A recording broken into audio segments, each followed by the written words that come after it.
Today on Weekend Connection, the focus is on biblically based investing. Now, have I piqued your interest? Well, stay tuned for the next 10-15 minutes. My guest is Art Alley, and what do you say we get connected with him on Weekend Connection?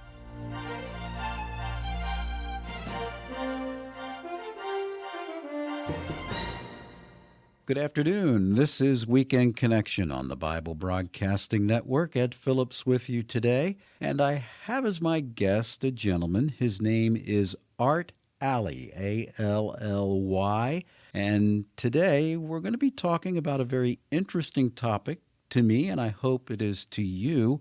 We're going to be talking with him about biblically responsible investing, and I want to say right from the outset, that this is not going to be a program where we're giving specific investment advice or anything like that. Got to get that out on the table, Art, because we're really going to be talking more about a philosophy of investing and not whether to go with mutual funds or stocks or this or that or anything of the sort, but biblically based or biblically responsible investing. Art, welcome to Weekend Connection. Well, Ed, thanks for having me. It's good to have you. Thank you for taking time out of your very, very busy schedule to talk with me and our BBN listeners. First, before we launch in, a little background as to who you are. Well, anymore, I'm an old guy, Ed, but I've been in the investment industry for over 40 years, primarily giving financial advice to the Christian community here in Central Florida. And it just kind of hit me. I'm very active in battling some of the problems we have in America with abortion and pornography and those things. It finally dawned on me, here I am helping clients invest money in some of the companies that are underwriting some of the unholy agenda items that we're battling against.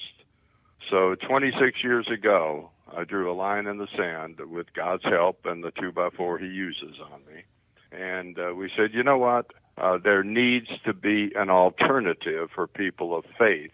When they invest, they need to be able to invest according to their convictions if they want to. Not everybody wants to, but I mean, if they're serious about their faith, if they're serious about things like abortion, why would you want to invest money in companies that are funding that stuff?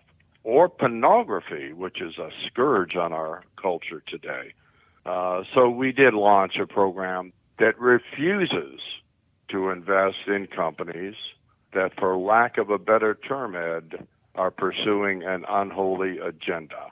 And that kind of gave birth to the biblically responsible investing movement, which has grown considerably over these last 26 years. So, Art, 26 years ago, you said you had that aha moment. And before we get into some of the details of all this, how did the Lord bring that about? That all of a sudden, boom, you had that aha moment?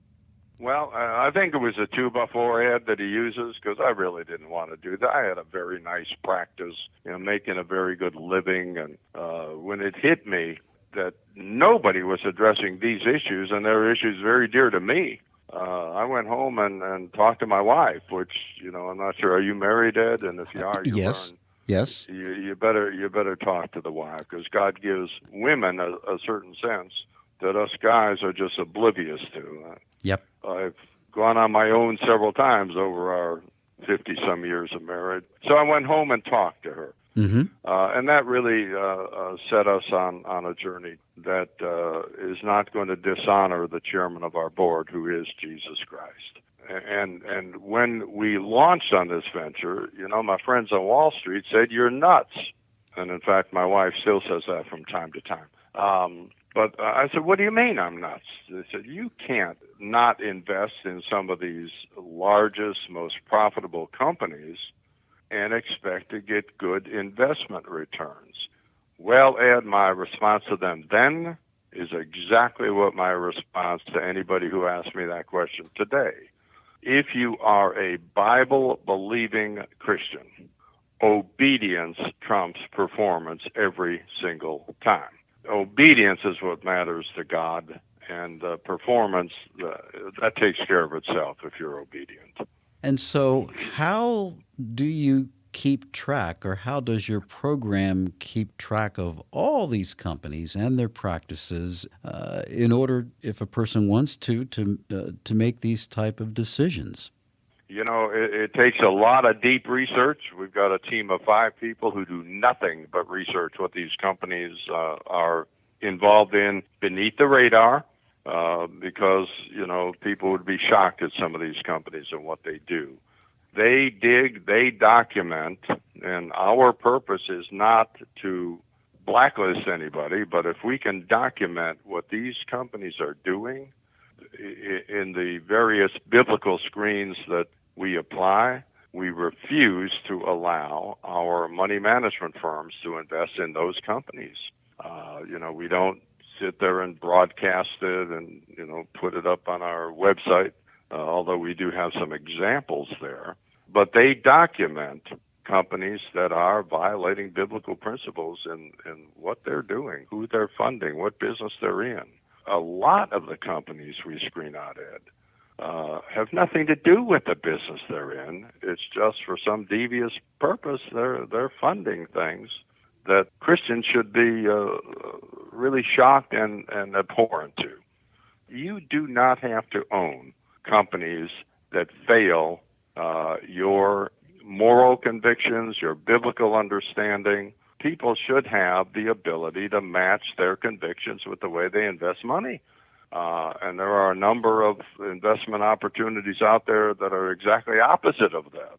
And I couldn't disagree more with them, but I would defend the right to be there for people that, have that view. Now, you wrote a book in 2019, Invested with Purpose, The Birth of the Biblically Responsible Investment Movement. Is this a recent movement, or has this been going on for some time and we just haven't been hearing about it? Well, we were the pioneer. I mean, nobody was doing this when we launched 26 years ago. But over that period of time, numerous other money management firms have entered this space. Some of them better than others. Some of them think it's a marketing opportunity instead of a conviction. But it has grown substantially over these 26 years. The book that you referred to, I really didn't want to do. I guess I don't want to do a lot of things. But people insisted, and we just had to capture that in a book form to give people encouragement. God is still in control. He is still in business. He still knows what's going on. And, if you are obedient to him, that's what he really asks of us, other than the kind of shallow faith too many people have today. That's not a judgmental. I don't mean it to be, but unfortunately, I think it's true.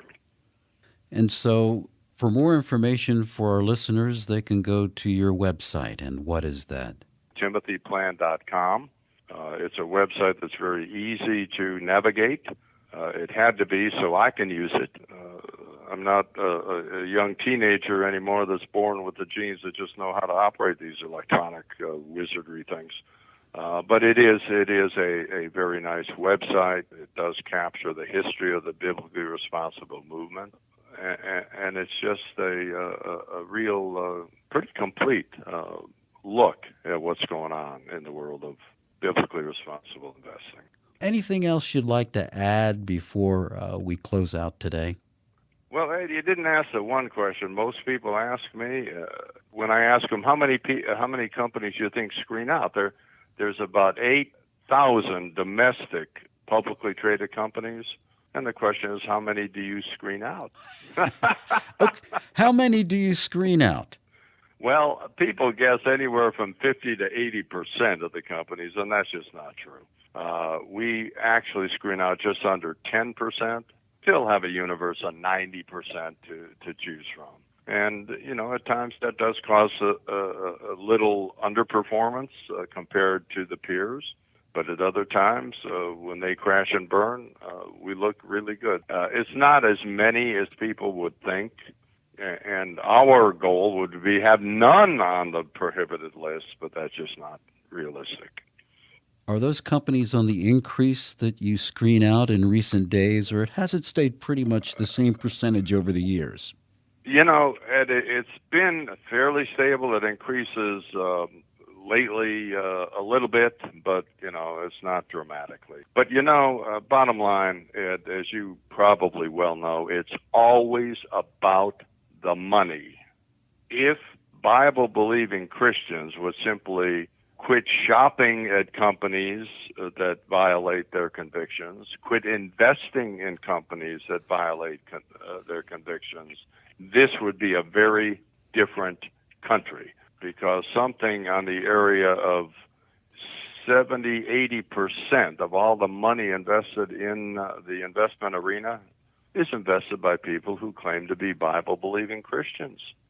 We could change America if we would just, exercise more obedience in what the Bible tells us we ought to be doing and we ought to be avoiding. If you really are a Bible-believing Christian, then we ought to be acting like it in this one area of investing. Art, thank you so much for taking time out of your schedule to be with me and be with our BBN listeners today on Weekend Connection. And to wrap up, if you could give that web address again and perhaps an email address. Okay, thanks a lot, and for the good work you guys do. Our phone number, if you call us, you get a human being answer the phone. Our phone number is 1-800-TIM-PLAN if people have questions. Our website is timothyplan.com, and if people prefer to email a question or anything, it's just info@timothyplan.com. Art Alley, thank you so much for being with Ed, me today. Thank you. Keep up the good work. God bless. Thank you. Weekend Connection is a public affairs program of the Bible Broadcasting Network, and you can hear Weekend Connection every Saturday afternoon at 4:02 p.m. Eastern Time, and that follows the 4 o'clock Eastern Time news. Weekend Connection on BBN.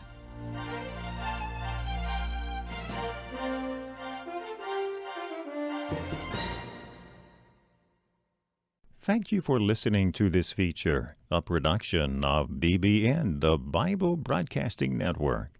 BBN provides 24-hour Christian programming, great Christian music, and Bible teaching. Listen to BBN by clicking the link in the description.